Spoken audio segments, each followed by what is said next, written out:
अस्सलाम वालेकुम स्टूडेंट्स, कैसे हैं आप सब।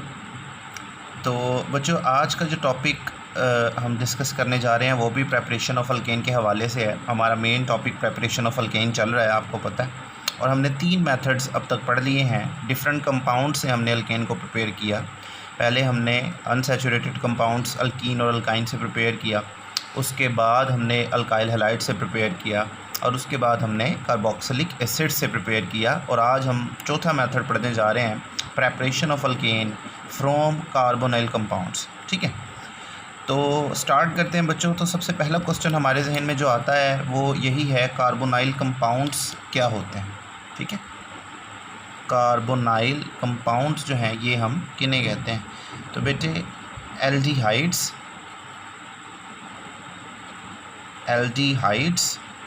And ketones. एल्डिहाइड और कीटोन्स को मजमूई तौर पर आप क्या नाम दिया करते हैं, कार्बोनाइल कंपाउंड्स।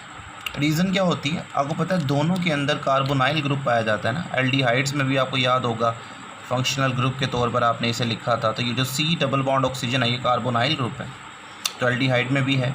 कीटोन में याद करें आपने कुछ इस तरह देखा था C डबल बॉन्ड O, तो ये भी कार्बोनाइल ग्रुप है। तो कार्बोनाइल ग्रुप दोनों में मौजूद है, इस वजह से इन दोनों को कलेक्टिवली बोलते हैं कार्बोनाइल कंपाउंड्स। ठीक है, चलें।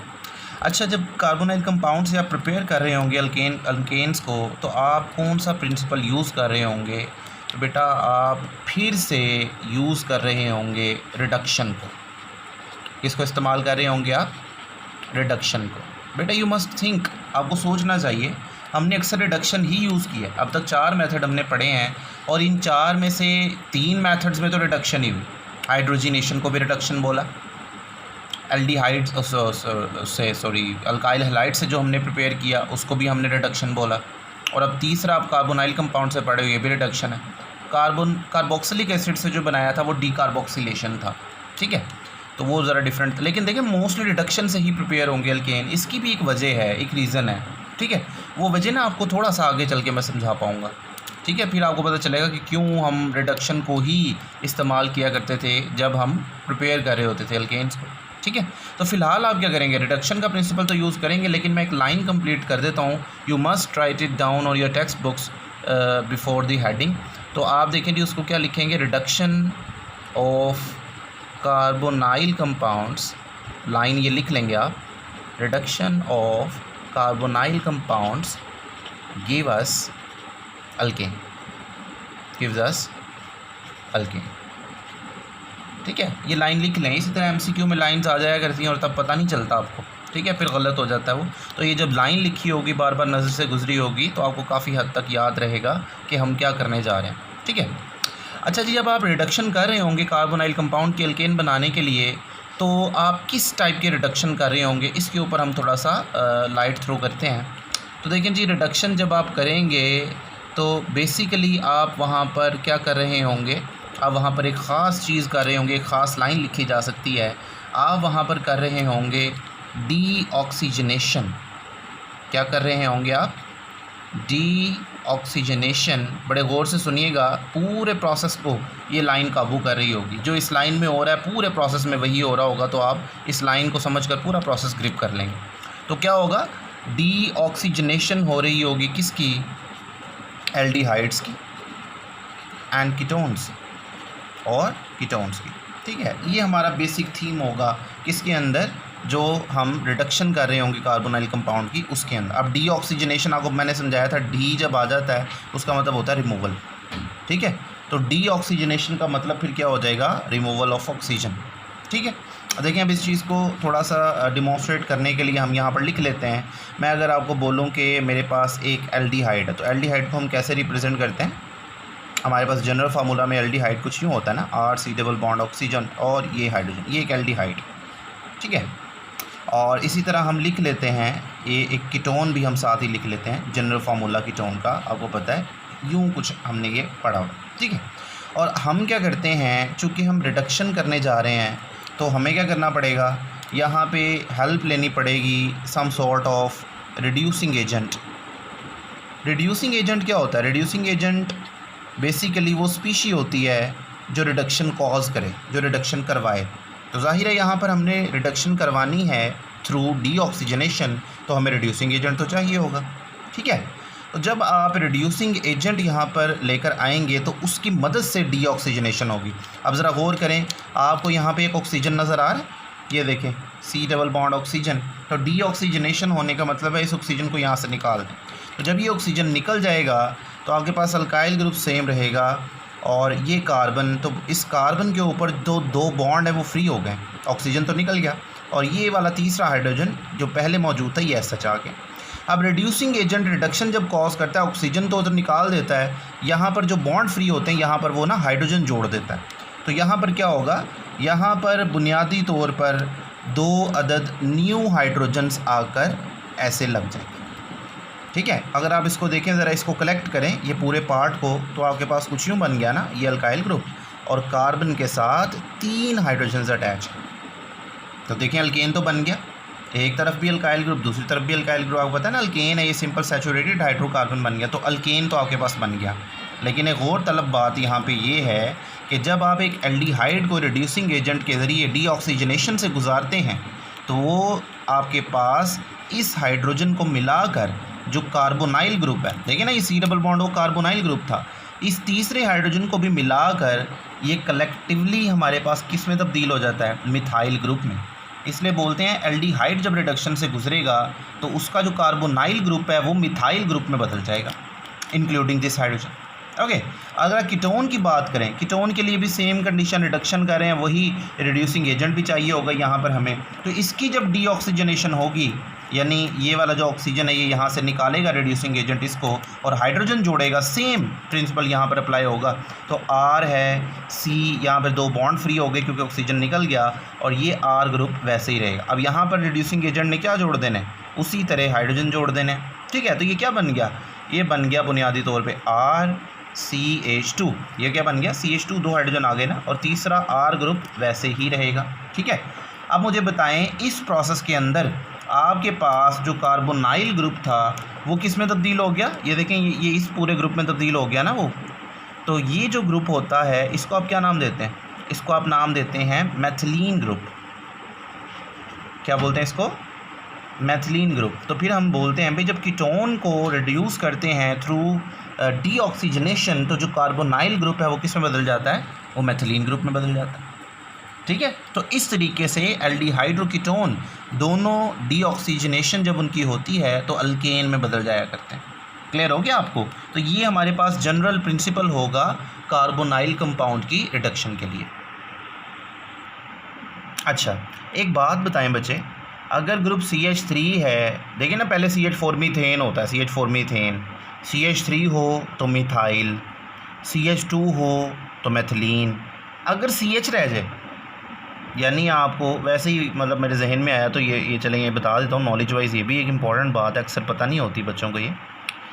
अगर CH रह जाए अकेला, CH ग्रुप नज़र आए कहीं पे, उसको क्या बोलेंगे आप, यानी CH4 methane, CH3 methyl, CH2 methylene, then what is CH।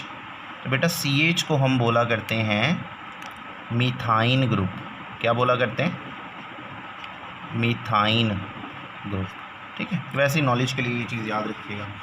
3 bond और होंगे ना कार्बन के, तो साथ ये CH रह, मिथाइन ग्रुप इसको कहते हैं। ठीक है, चलें बहरहाल, तो ये जनरल प्रिंसिपल था अल्केन बनाने के लिए फ्रॉम कार्बोनाइल कंपाउंड्स। तो बेटा जी ये जो रिडक्शन प्रोसेस हम यहाँ पे कर रहे हैं डीऑक्सीजनेशन, बेटा ये हम 2 तरह से यहाँ पे पढ़ेंगे। कितनी तरह से, 2 तरह से। अब वो कौन कौन सा है वो ज़रा सुन लें। एक जो रिडक्शन प्रोसेस होगा उसको हम बोलते हैं क्लेमेंजन रिडक्शन। क्या बोलते हैं इसको, क्लेमेंजन रिडक्शन। और दूसरा जो हमारे पास रिडक्शन का प्रोसेस होता है उसे हम बोलते हैं वुल्फ-किश्नर रिडक्शन। ये भी नेम्ड रिएक्शन है बच्चों। मैंने आपको कल कहा था अगर ऑर्गेनिक केमिस्ट्री पे आपको ग्रिप लेनी है, नेम्ड रिएक्शन को अलग से एक रजिस्टर में लिखना शुरू कर दें, उसके अलग से नोट्स बनाएं आप। वो फिर ये होगा नेम्ड रिएक्शन जब अलग से हो जाएंगे ना तो बहुत सारे क्वेश्चन उसी में से ही आते हैं, तो ये सेव हो जाएगा आपका। ठीक है, और बहुत सारी कन्वर्जन्स जब करेंगे आप तो ये ऑर्गेनिक केमिस्ट्री पे आपकी ग्रिप ऑटोमेटिकली बनेगी, ऑर्गेनिक केमिस्ट्री बड़ी आसान होने लग जाएगी तब, ठीक है। तो इसलिए ये भी नेम्ड रिएक्शन है, तो इन पे क्वेश्चन आता है 2-3 तरह का, तो आप इसको ज़रूर अलग से सेपरेट से इसको उस रजिस्टर में नेम्ड रिएक्शन वाला जो रजिस्टर आप बनाएंगे उसमें ज़रूर इसको लिखिएगा, ठीक है। चलें बच्चों, अब एक एक करके स्टार्ट करते हैं। तो पहले हम डिस्कस करते हैं क्लेमेंज़न रिडक्शन को। पहले हम किसको देखेंगे? क्लेमेंज़न रिडक्शन को।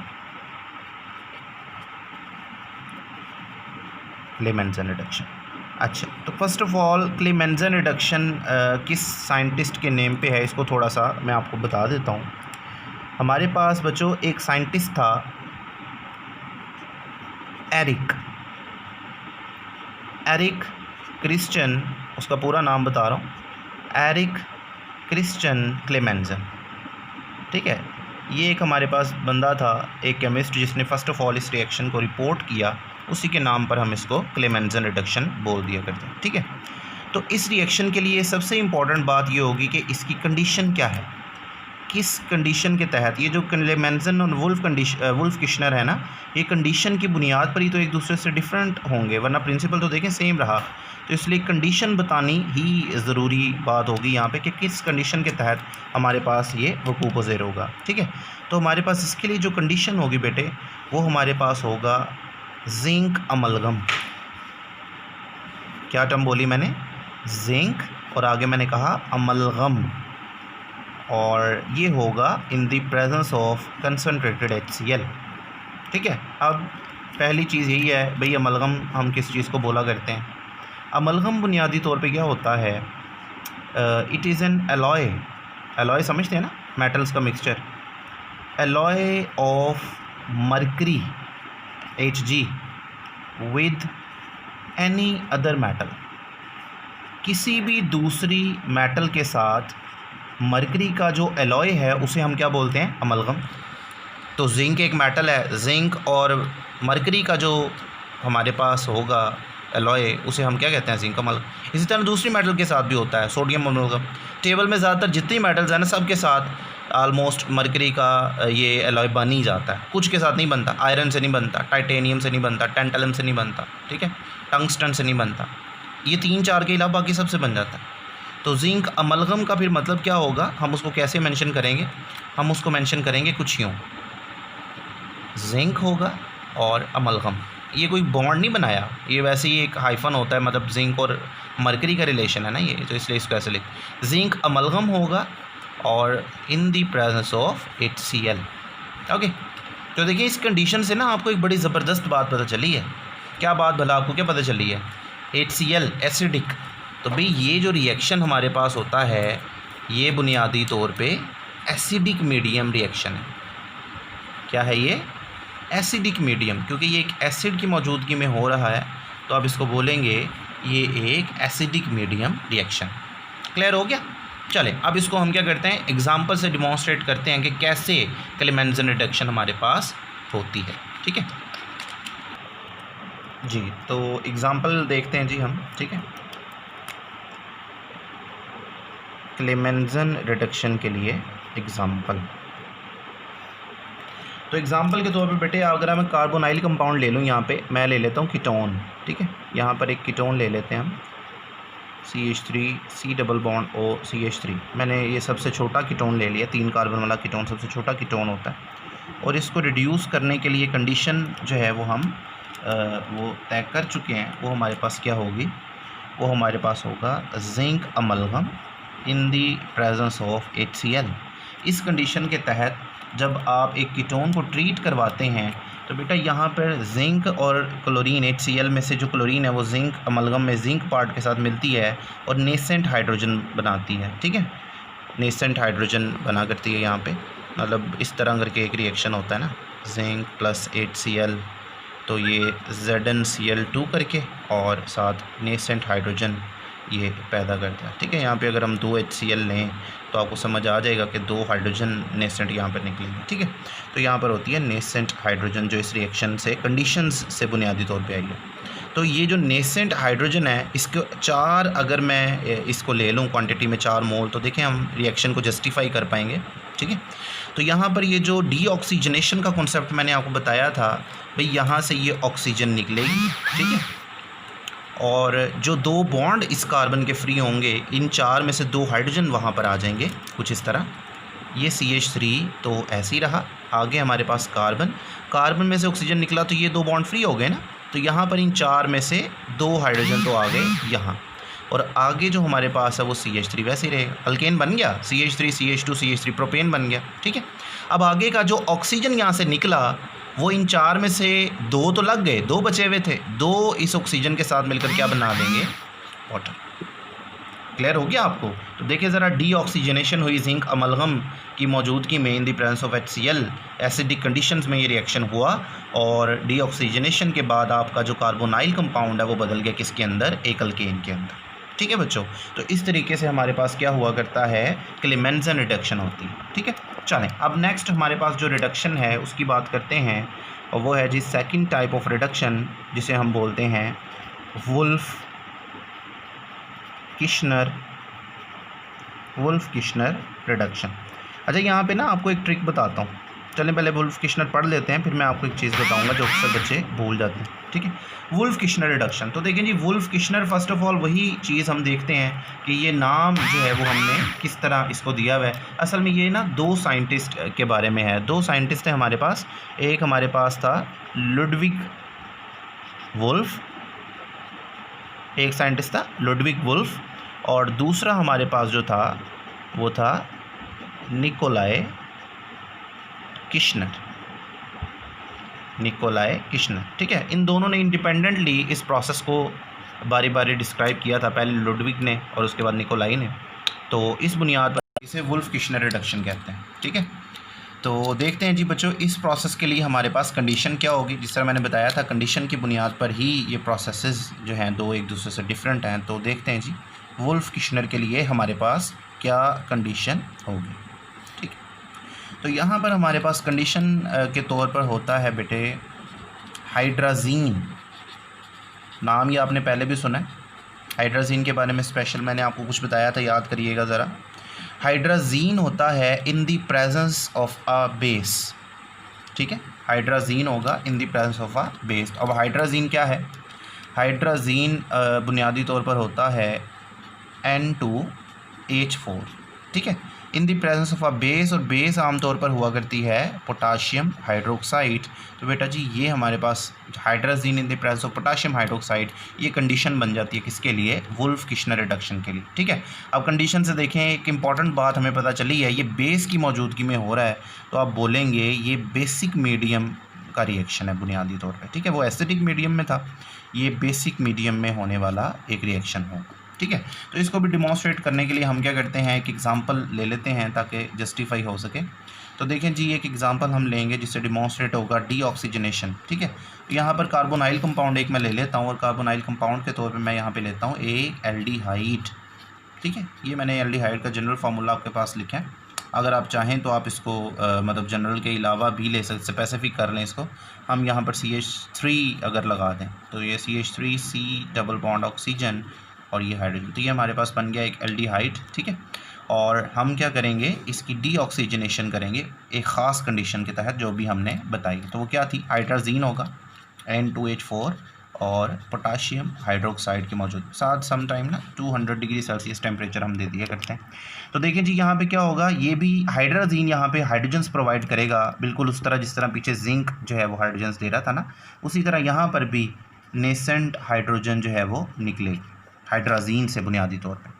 और यहाँ पर भी उसी तरह डीऑक्सीजनेशन होगी, आपका ये वाला जो ऑक्सीजन है ये यहाँ से निकलेगा, और देखें यहाँ पे जो 2 बॉन्ड फ्री होंगे, इस 4 में से 2 हाइड्रोजन वहाँ पर आ जाएंगे, तो आपके पास हो जाएगा CH3C, और यहाँ पर 2 अदद हाइड्रोजन लग जाएंगे, और आगे आपके पास 1 अदद हाइड्रोजन पहले ही था, तो ये आपके पास क्या बन गया, CH3 ऑलरेडी था, तो ये सारा यूनिट भी CH3 बन गया, तो ईथेन एक अल्केन बन गया। और जो ऑक्सीजन निकला है बचने वाले इन 2 हाइड्रोजन से मिलकर क्या बना देगा, वाटर। क्लियर हो गया? तो देखिए ज़रा, आपने फिर से आपने वुल्फ किश्नर रिडक्शन में डीऑक्सीजनेशन किया कार्बोनाइल कंपाउंड की, तो उससे भी आपको क्या मिल गया, एक अल्केन मिल गया, ठीक है। तो इस तरीके से आपको यहाँ पर भी अल्केन मिल जाया करता है। ठीक है। तो बेटा ये कुछ बुनियादी बातें थी। अब हमें इसके बारे में कुछ इंपॉर्टेंट पॉइंट्स लिखने का वक्त आ गया है, जिसमें कुछ हैंडी टेस्ट के क्वेश्चंस भी होंगे और कुछ मिसकॉन्सेप्शंस भी होंगी जो बच्चे अक्सर इसके बारे में ले लिया करते हैं टेक्स्ट बुक से पढ़ के। तो हमने उसको दूर करना है, तो उसके लिए हमने कुछ प्रैक्टिस नोट्स भी लिखे हैं। चलें उसको हम डिस्कस करते हैं, वो क्या है।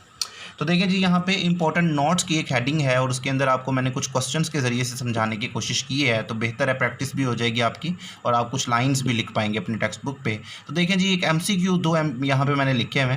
पहला, acid labile substances. Acid labile मतलब होता है एसिड सेंसिटिव, जो एसिड से सेंसिटिव होती है ना, कुछ ग्रुप्स होते हैं जो एसिड जिन पे अटैक करते हैं, वो चीज़ें फिर एसिड सेंसिटिव हो जाती हैं। तो acid labile substances should be reduced bye, अगर ये MCQ एंट्री टेस्ट में आपसे पूछा जाए, इस तरह के सवाल पूछे जाते हैं, तो आप मुझे बताएं ज़रा, एसिड लेबाइल सब्सटेंसेस को हमें किस मेथड से रिड्यूस करना चाहिए। हम यहाँ पे क्लेमेंज़न रिडक्शन को इस्तेमाल करेंगे, या हम वुल्फ-किश्नर रिडक्शन को इस्तेमाल करेंगे, या दोनों को इस्तेमाल करेंगे, या किसी को भी नहीं।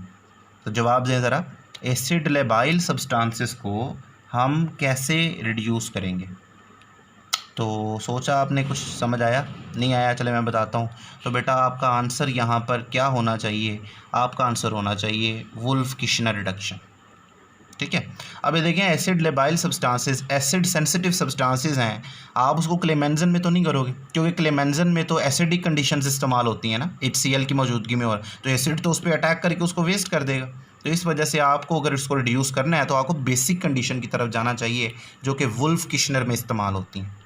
ठीक है, तो इसलिए इसका आंसर होगा वुल्फ-किश्नर। इसी तरह नीचे वाला MCQ देखें ज़रा, उसका बेटर आइडिया हो जाएगा आपको। Base labile substances should be reduced bye, मतलब बेस सेंसिटिव सब्सटेंसेस को फिर कैसे करेंगे आप, जाहिर सी बात है उसको एसिडिक कंडीशन वाले रिएक्शन से करेंगे, क्लेमेंज़न से उसको करेंगे।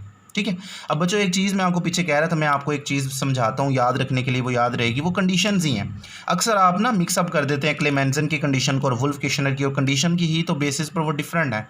अगर आप कंडीशन ही मिक्सअप कर देंगे तो काम तो वहीं पे ख़त्म हो गया। तो इसलिए याद रखने के लिए ना कुछ चीज़ आपको पता होनी चाहिए, तो वो मैं आपको ज़रा समझा देता हूँ। तो यहाँ पर मैं आपको समझाता हूँ, ठीक है, बल्कि यहाँ नहीं, हम यहाँ डिस्कस करते हैं। देखें ज़रा, अब देखें जी, हमने क्लेमेंज़न के लिए क्या कंडीशन लिखी थी, zinc amalgam in the presence of HCl। तो आपको याद रखने के लिए देखें ना, क्लेमेंज़न शुरू होता है ना Cl, क्लोरीन है ना वहाँ पे कि Cl, तो देखिए HCl में भी क्लोरीन है, तो आप समझ जाएं भी Cl वाली कंडीशन Cl वाले के लिए होगी। तो आपको याद रहेगा क्लेमेंज़न जो है वो HCl वाली कंडीशन से होगा। ठीक है। और वुल्फ-किश्नर के लिए कंडीशन हमने क्या कही है, वुल्फ-किश्नर के लिए कंडीशन हम क्या क्या है, hydrazine in the presence of potassium hydroxide. तो देखें ना, वुल्फ-किश्नर, किश्नर में देखें K है, और पोटाशियम हाइड्रोक्साइड में भी ये देखें K नज़र आ रहा है आपको, तो आपको पता चल जाएगा कि किश्नर वाला जो मेथड, K वाला मेथड है, वो K पोटाशियम हाइड्रोक्साइड वाले से होगा।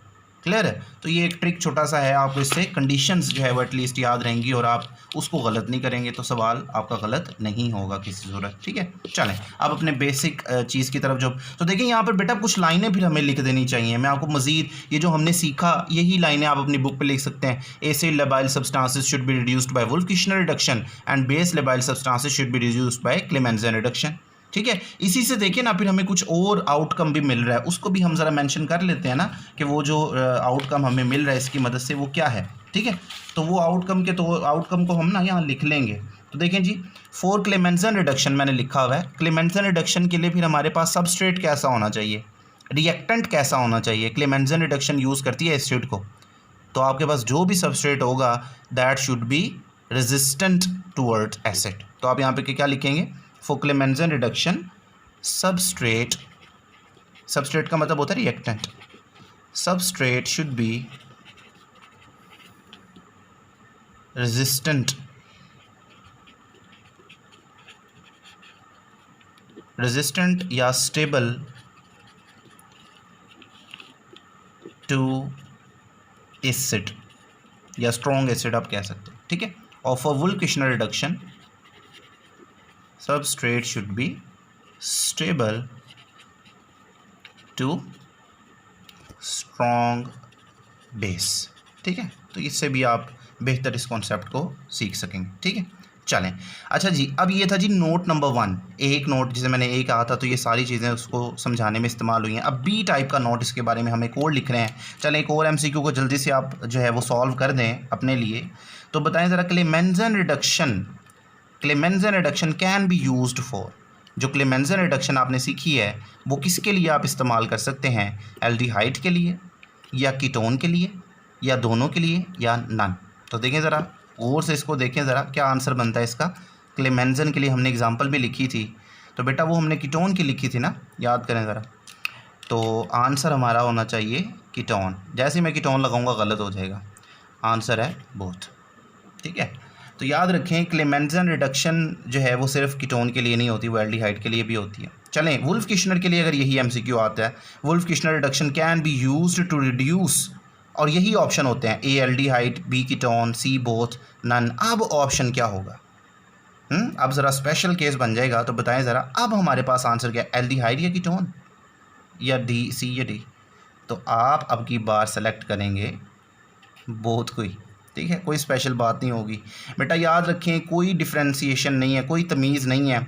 वुल्फ किश्नर रिडक्शन और क्लेमेंजन रिडक्शन के लिए अक्सर बच्चे इस चीज़ को मिसकॉन्सेप्शन बना लेते हैं कि क्लेमेंजन जो है कीटोन के लिए लिखी हुई है किताब में और वुल्फ किश्नर जो है वो एल्डिहाइड के लिए, तो ऐसा नहीं है। ठीक है, तो ये नीचे एक लाइन लिखी है, इससे आपको समझ आ जाती है बात। बोथ मेथड्स, बोथ मेथड कौन से, क्लेमेंजन और Wolff Kishner, both methods can be used for both aldehyde and ketone. मतलब क्लेमेंजन से आप किसी को भी रिड्यूस कर दोगे, एल्डिहाइड या कीटोन, और इसी तरह आप से वुल्फ किश्नर से भी किसी को भी रिड्यूस कर दोगे। ठीक है, ये डिफ्रेंशिएशन नहीं होती। तो बेटा यही कुछ सीखने को था इसके बारे में। तो आज के लिए इतना ही इस वीडियो में। अल्लाह हाफिज़।